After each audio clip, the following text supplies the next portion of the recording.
Olá, seja muito bem-vindo ao nosso podcast Papo de Verdade. Aqui, o Colégio Pastoral da Igreja Presbiteriana de Brasília. A Igreja Presbiteriana de Brasília está na Entrequadra Sul 313 314, aqui em Brasília, na capital federal. Comigo, Reverendo Guilherme, Reverendo Timóteo, Reverendo Piva, eu, Reverendo Leonardo. É um grande prazer ter você conosco nessa caminhada.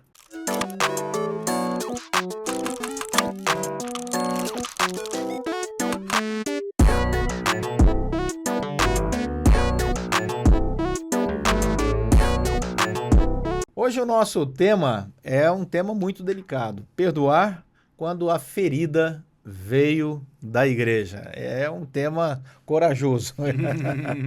Nós vivemos hoje uma triste realidade que fica cada vez mais perceptível de muitos relacionamentos de homens e mulheres que entram pelas portas da igreja, esperando ali um lugar de aprendizado, de edificação, de comunhão, mas que ao longo do tempo acabam experimentando um ou outro a triste sensação de terem sido feridos no meio deste processo de comunhão. Isso já ouvimos em vários lugares, várias histórias, e não apenas na membresia, mas também na liderança da igreja.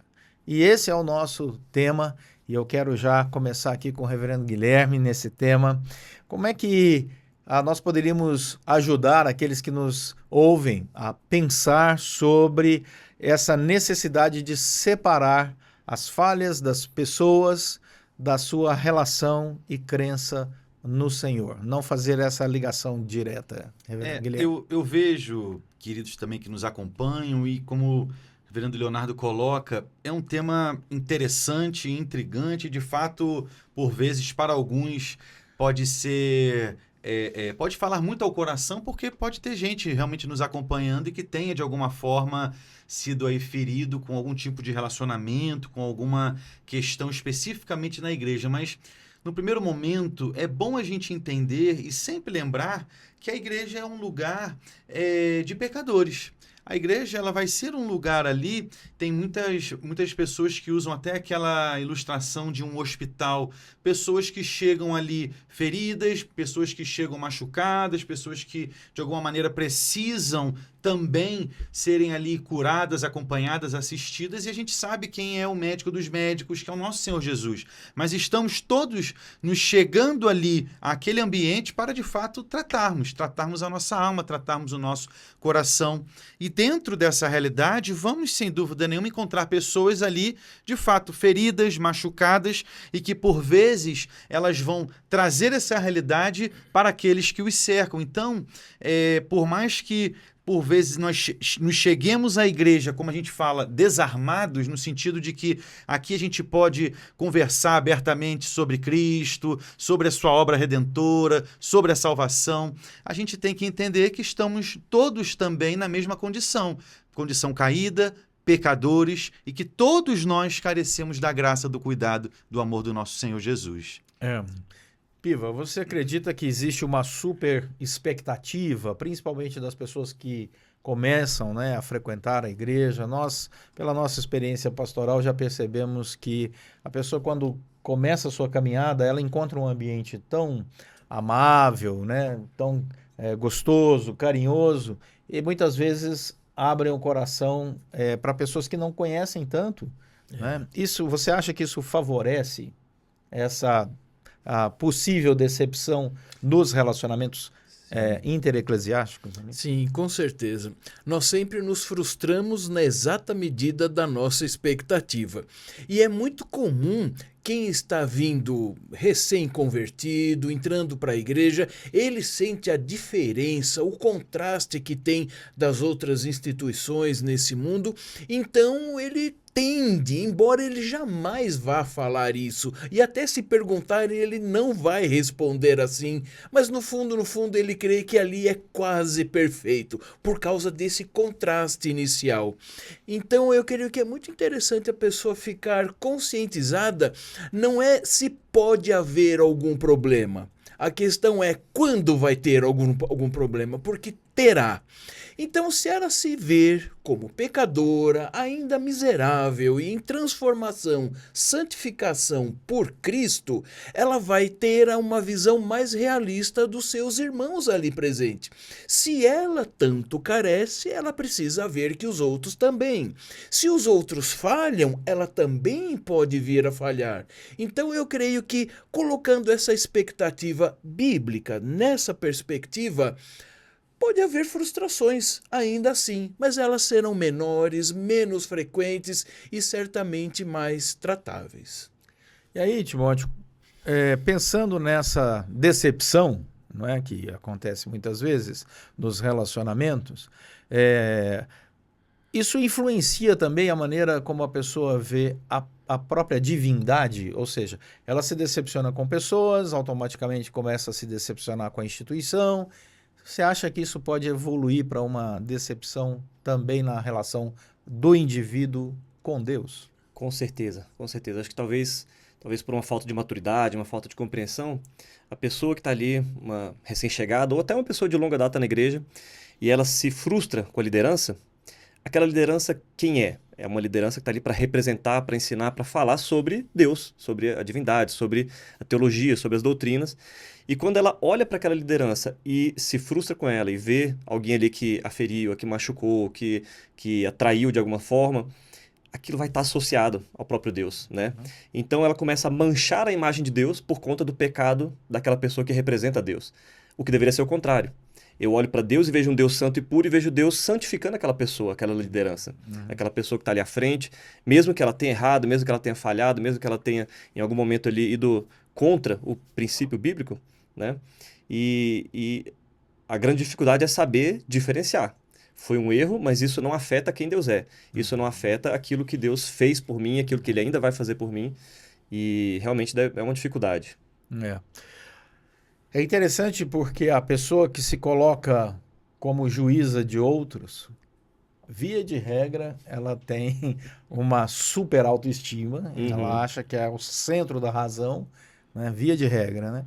E encontramos isso em muitos relacionamentos em que, como pastores, quando nós sentamos para ouvir um lado da história e ouvir o outro lado da história, somos surpreendidos nas narrativas, né? A pessoa que antes era a grande vítima, ao final, quando você escuta os dois lados, você fala, peraí, tem alguma coisa errada naquela primeira narrativa. Inclusive, só fazer um parênteses aqui, esse foi o primeiro aprendizado do meu ministério como pastor. Quando eu assumi, os problemas começaram a chegar e eu ouvi aquele problema e eu falei assim, tem que resolver não sei o quê. E aí, quando eu chegava no outro lado, eu falava assim, peraí, esse problema não é bem assim, não. Deixa eu realinhar, deixa eu balancear as coisas aqui. Me lembro que foi a primeira coisa que me marcou, assim, enquanto pastor. Guilherme, qual seria o valor da calma pastoral, da tranquilidade, de não reagir imediatamente àquilo que você está ouvindo, nesse processo de ajudar uma pessoa ferida a encontrar o caminho da cura? Como o líder que é centrado, né, pode ajudar nessa história? Isso até me lembra muito, dentro até do direito, a gente pensar na figura de um juiz, né, que de fato tem ali as duas questões sendo trazidas a ele, ele precisa de fato julgar e saber conduzir aquele processo. E essa palavra processo, para nós, eu creio que ela seja muito importante nessa hora. A gente entender que quando a gente aconselha, quando a gente caminha com alguém, não vai ser um evento, por vezes, não um evento tão somente ali naquele ponto, mas por vezes é uma caminhada, realmente é algo que a gente vai ali ter um tempo com a pessoa de maturidade, de acompanhamento, e em se tratando de feridas, são questões que precisam de fato ser tratadas, e como um tratamento que quando você tem aí alguma questão, o seu médico te passa ali algum tipo de medicação durante um determinado tempo, você de fato precisa acompanhar aquilo. Geralmente, quando nós recebemos uma pessoa que tem aí suas questões dentro dessa área ferida, alguma questão que no seu coração tenha mais latente ali alguma coisa que precisa ser tratada, normalmente o nosso nosso encaminhamento é que ela se apegue mais à palavra do Senhor, se apegue mais a uma vida de oração, se apegue também de forma assim, com mais alegria, com mais disposição no serviço na própria igreja.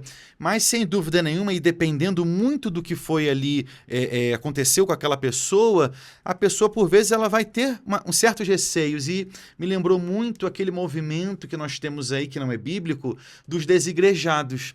Pessoas que por vezes foram feridas nas suas igrejas locais e elas então agora generalizam, dizem, então não existe igreja que me cabe, não existe, todo mundo é falso, todo mundo é hipócrita, e aí essas generalizações também são muito ruins e destrutivas. E aí eu começo a usar da minha justiça própria para agora julgar os demais como se não prestasse. Quando a gente vai na Bíblia, o apóstolo Paulo fala, não deixei-vos de congregar-vos como é costume de alguns, ou seja, trazendo a importância também de estarmos em comunhão, de estarmos unidos. Então, e aí já fica uma breve lição, a gente não pode deixar essas questões superarem o que o Senhor quer e requer de nós enquanto crentes, de vivermos nessa unidade da fé, né? Nessa união maravilhosa que é a igreja dele.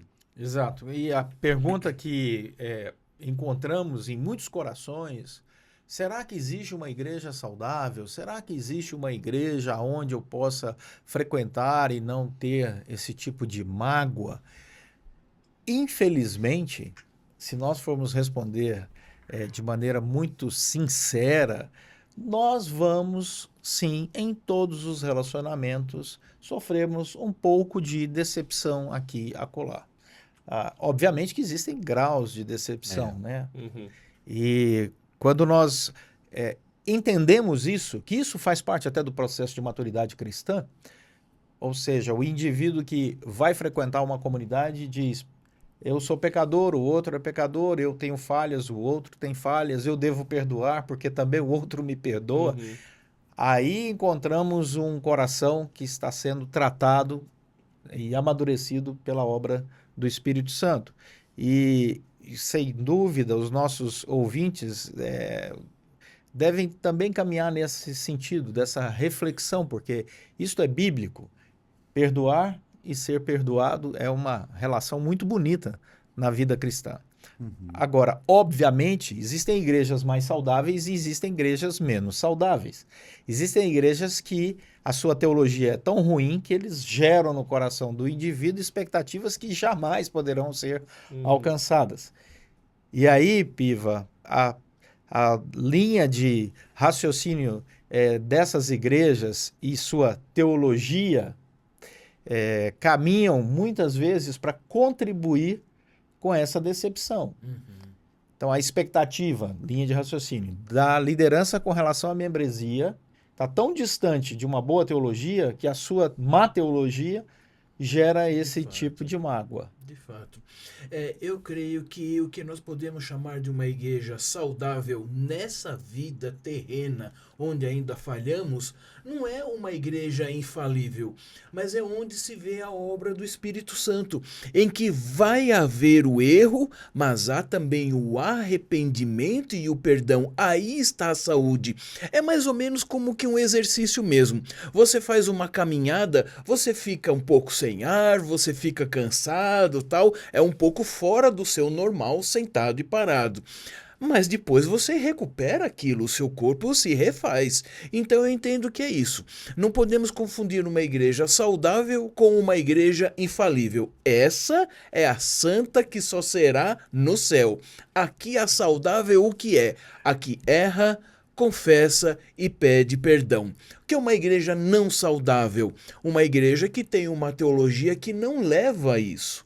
Inclusive, nesse processo de arrependimento, de pedir perdão, de conceder o perdão, Cristo é glorificado, porque é isso que ele faz na nossa vida. Então, como não faríamos com outros também? Então, eu creio que esse é o princípio a ser seguido e observado.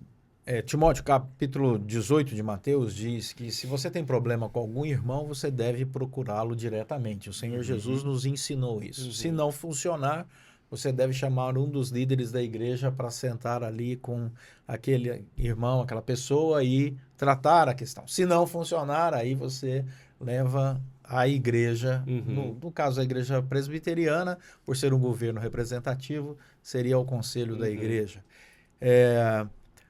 Você acredita que a nossa geração, que é uma geração da comunicação, entre aspas, porque cada vez as pessoas estão mais isoladas no universo da sociedade da comunicação, existe também a mágoa pela omissão? Ou seja, o indivíduo está passando por um problema difícil, não é uma ruptura de relacionamento com alguém da igreja. Ele está num momento difícil, um problema de saúde, um problema financeiro, um problema emocional, que seja, mas ele sente que ninguém se importa.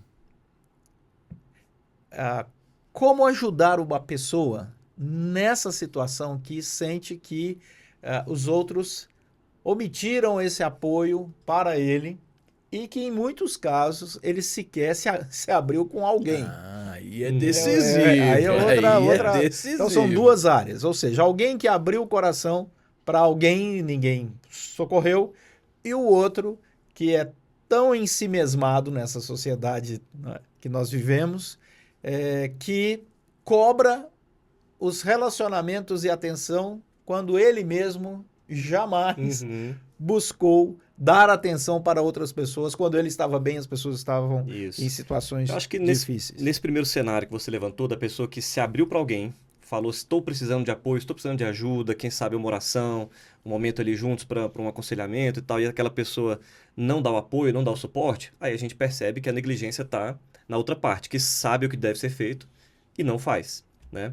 Então ela está não agindo com o seu, não sendo amorosa com o seu irmão, aquele que está necessitando, e ela não está dando suporte. E no caso, quem precisa ali de uma repreensão, de um puxão de orelha, é quem ficou sabendo e não fez nada, ou não comunicou a liderança, a depender do problema, claro. E nesse segundo cenário que você levantou, eu acho que é uma visão muito egoísta, autocentrada, né? Todos aqui, essa igreja deve me servir. Todos aqui devem cuidar de mim. Então, poxa, como você não percebeu que eu estou precisando? Como você não veio me paparicar? Vamos usar essa palavra, né? E se esquece que todos eles estão servindo ao Senhor, né? Todos juntos servindo ao Senhor.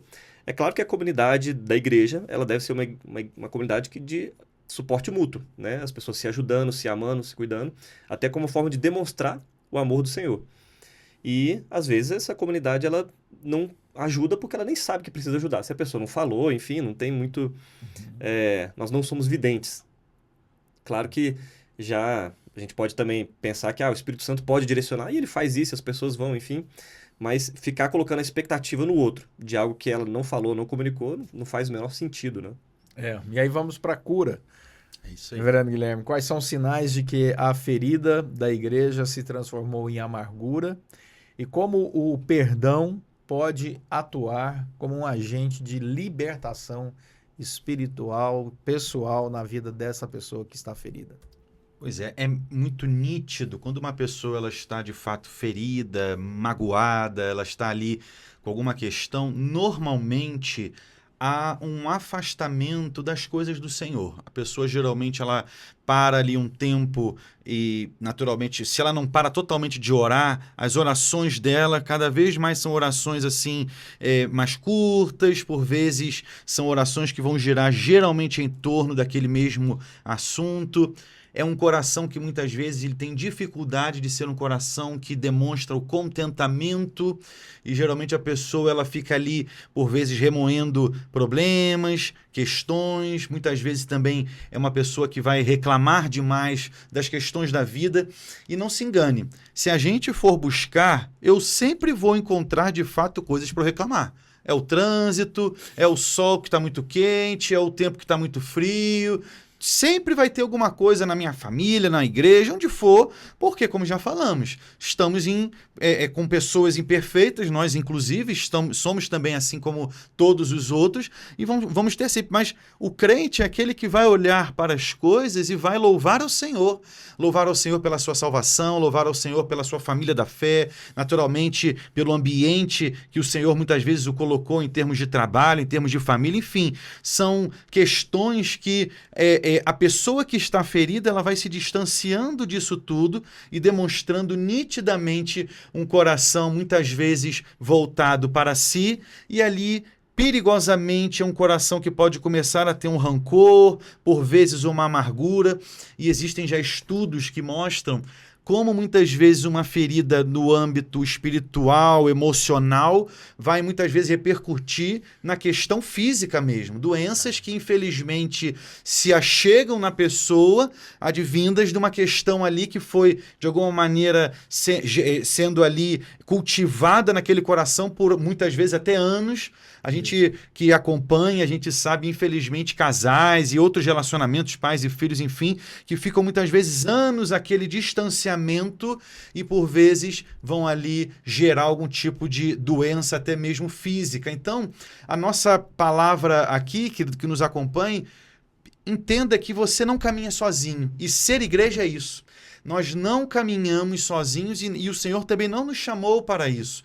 Então, procure ajuda, procure realmente ter pessoas que possam com você ali caminhar, te orientar, pessoas mais maduras na fé, mas não deixe essa ferida crescer no seu coração de modo que você lá na frente poderia ter resolvido lá atrás, muitas vezes alguma coisa ainda no início, muitas vezes lá na frente, outras questões, consequências daquilo que você viveu, muitas vezes vão gerar ali, quem sabe, um problema ainda maior. Eu tive uma experiência pastoral bastante interessante, muitos anos atrás. A pessoa objeto desse exemplo nem viva está mais, já partiu.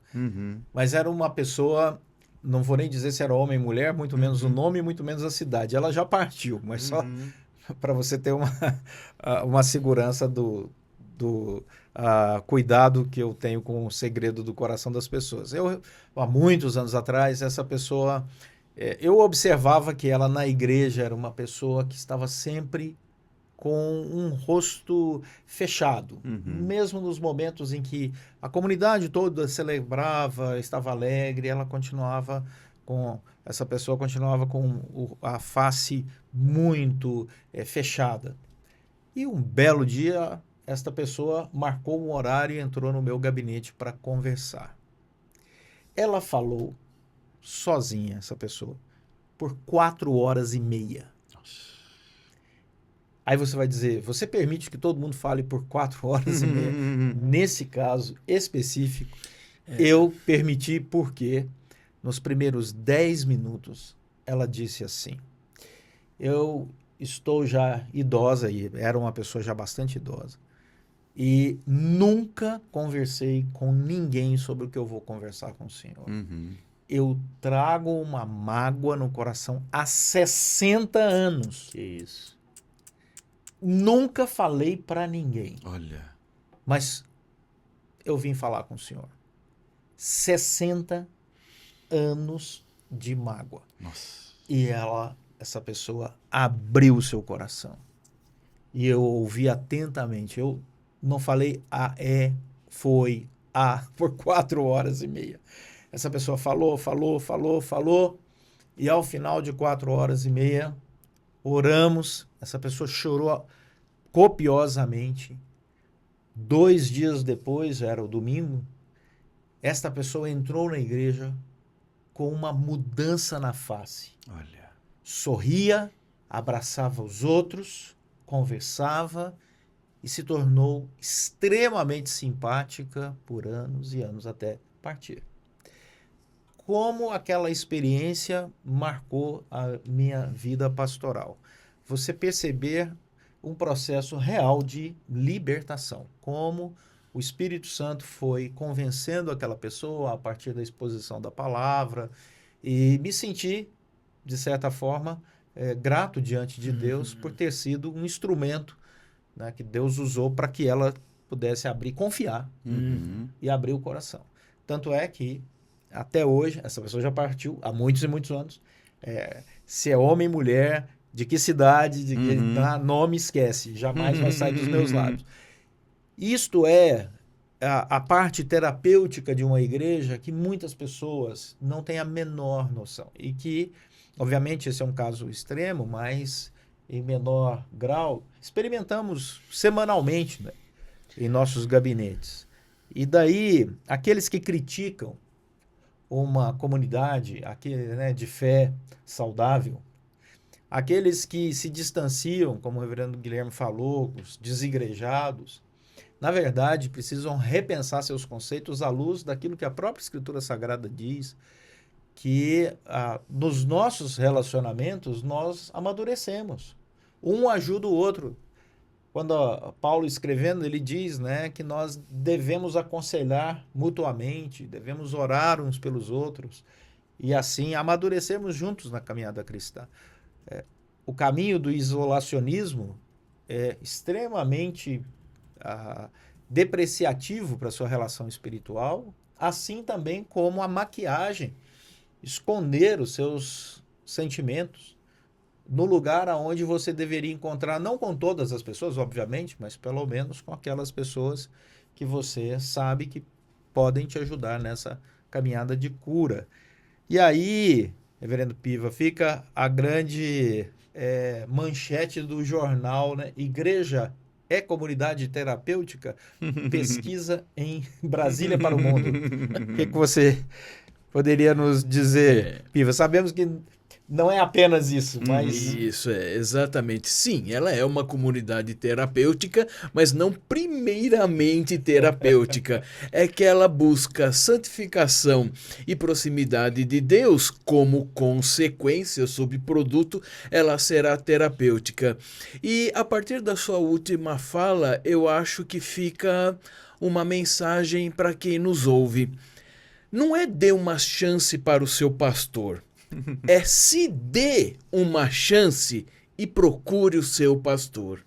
O Supremo Pastor é Cristo e é Ele que perdoa, é Ele que mostra o erro e é Ele que cura. Mas Ele mesmo constituiu pastores para liderar e orientar e apacentar o rebanho. Então, o seu pastor deve ser procurado. Quantas vezes nós poderíamos cuidar de casos ainda no ambulatório? E quando chega já são UTI para nós, no nosso gabinete, não é? Então, confie, você não vai incomodar o seu pastor. Você incomoda quando não fala e ele fica sem saber, né? Então, procure o seu pastor, instar a isso. Agora eu queria entrar para nosso último bloco aqui do nosso podcast, sobre as feridas na liderança. Porque falamos muito da membresia, que se sente ferida, se distancia, vira desigrejado, vira um crítico, um cético assentado muitas vezes, domingo após domingo. Mas temos aí inúmeras pesquisas que mostram líderes, pastores, presbíteros, evangelistas, diáconos, pessoas que amam a igreja, entregam suas vidas no servir ao Senhor, mas também são feridas nesse processo, sofrem grandes decepções, a família desses líderes sofre bastante. Poderíamos dizer que isso é uma triste realidade, Guilherme, ou estamos aqui navegando em mares inexistentes? Não, uma triste realidade. E você colocando, eu lembro que o perigo que é, por exemplo, o nosso serviço na igreja virar uma idolatria. E quando por vezes isso acontece, e aí muitas vezes a liderança, que geralmente são pessoas que estão ali servindo na igreja com disposição, de coração, com alegria, muitas vezes a pessoa começa a servir e ela perde a perspectiva de fato a quem ela está servindo. Que não é mais ao Senhor, mas muitas vezes às pessoas ou até a ela mesma. Isso é muito perigoso. E por vezes isso é um início de um distanciamento do ideal do serviço em si. E aí, para você de fato se ferir, para você de fato se magoar, é um pulo, porque você de fato fica ali agora com o pensamento não mais naquele que é o autor e consumador da sua fé, Cristo Jesus, mas na verdade das pessoas que te cercam, ou mesmo, como falei, do seu próprio coração, do seu próprio ego, querendo ser ou não ali de alguma maneira massageado, e as pessoas notarem, e de alguma maneira você espera até uma espécie de aplauso dos outros, perigosamente. Então, Então, a chamada idolatria ali do serviço é algo que a liderança ela precisa se perceber como ela tem lidado com o serviço no dia a dia, de forma prática, naquilo que tem feito, e naturalmente entender que nós todos somos, como a linguagem de Paulo, um corpo. Um corpo, então, que existe a mão, e existe o pé, e a cabeça é Cristo. Então, é para ele que nós, de fato, vivemos, né? E, naturalmente, servimos a igreja que é dele também, né? Temos aqui na nossa mesa o filho de pastor. É isso aí. Dizem que ser filho de pastor não é fácil. Não é fácil. Timóteo, quais são as grandes dificuldades, não apenas na sua experiência, mas como filho de pastor, você também ouviu ao longo da sua caminhada outros filhos de pastores, porque com certeza você também teve, né, aí amigos filhos de pastores. O que a igreja não sabe da dificuldade de ser filho de um pastor, mesmo de uma igreja saudável? Olha, eu diria que a primeira coisa, que acho que é o mais comum e conhecido, é a cobrança, né? O filho de pastor, ele automaticamente ele é exigido uma postura, uma conduta, um comportamento, uma disposição para assumir cargos e liderança, simplesmente porque ele nasceu filho do pastor da igreja, né? E para algumas pessoas isso é uma tragédia, para algumas pessoas isso é revoltante. Eu, graças a Deus, isso nunca me incomodou assim. Me lembro de criança, de tá todo mundo bagunçando, e aí olhava para todo mundo, Timóteo, que absurdo. Aí eu, mas tá todo mundo fazendo a mesma coisa. Mas assim, na minha juventude e tal, me colocavam para ser presidente, vice-presidente, diretorias, isso não me incomodou de certa forma.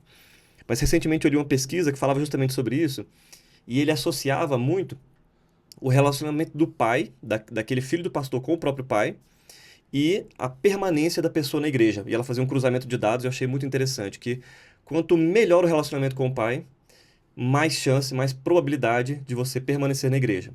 Quanto pior o relacionamento, mais provável que você saia da igreja. Isso é uma triste realidade, tem até a ver com a ferida que vem dentro da igreja e dentro da família, né? Porque a liderança é o seu próprio pai. E muitas famílias, muitos lares são não saudáveis, digamos assim, relacionamentos difíceis, sofridos, talvez como o Guilherme falou, uma idolatria do serviço, o pai que está sempre disponível para a igreja, nunca disponível para a família. E aí o filho fala assim, a igreja tomou meu pai de mim, né? Aquele pensamento de uma competição, né?